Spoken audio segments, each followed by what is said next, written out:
In the history of the studio, we've always built our own engine, and it's something that it can be a blessing and a curse. It's slower to get up and running in the project because everything has to be built up from scratch, but you have much more control over how the engine is kind of accomplishing the goals of the games and IP you're making. It's always been important for us to have our own technology at Ready at Dawn because we have a vision of what we want the game to be and where we want the story to go, but we also have a vision of where we want the technology to go. So when you're starting a new engine, what you try to do is you try to build on something else, that either that's experience, another engine entirely, or in our case, we had a PSP working engine.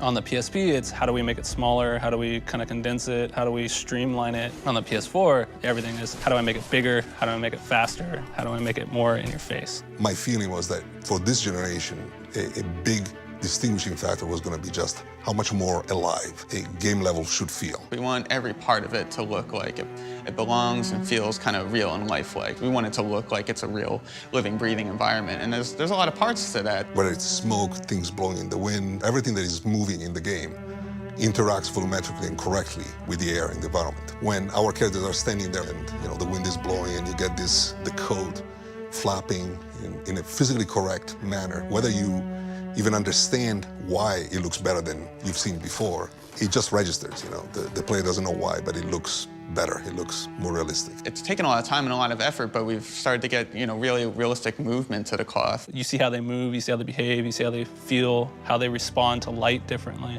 And so a lot of that was a ton of research into period accurate material.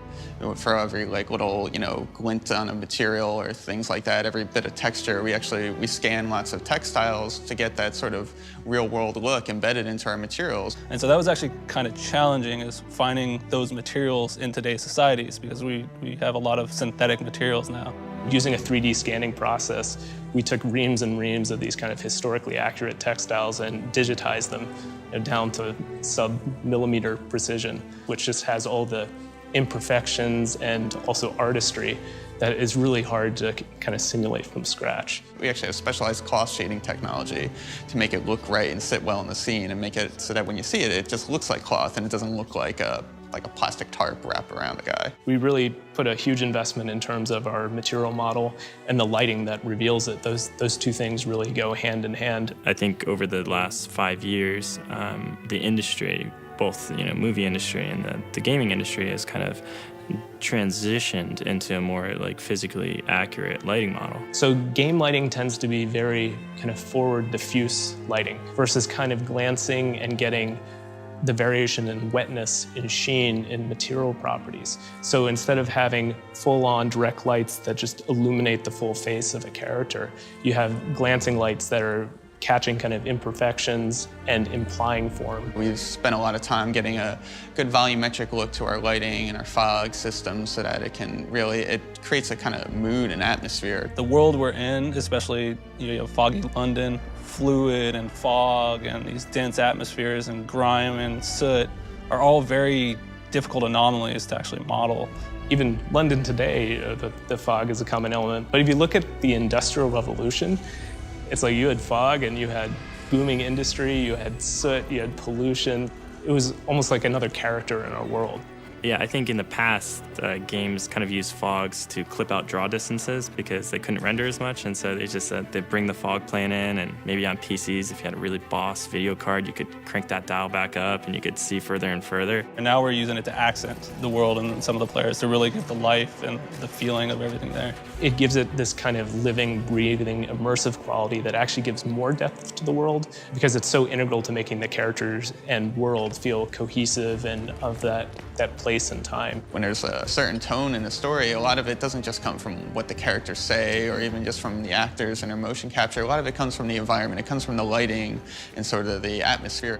Any one thing seems kind of inconsequential, but as you see the meticulous kind of research and all those little details add up, the overall experience is something that conveys that level of detail. I don't think there's a single element that we're like, well, let's not go there because the hardware's not powerful enough. It was the door was open in any field, and we were like, okay, well, let's try to innovate as many fields as possible. Really, the limit is not the technology anymore. It's certainly not the platform. You can do anything. Like you can really set out a kind of a blank slate and say, what do we want to do differently? What do we think is really key to this new generation of hardware. Which to the end user and to the game and to the gamer means that we are giving them the best experience that we can. We're giving them the most physics that we can, the most graphics that we can, the most animation and AI work.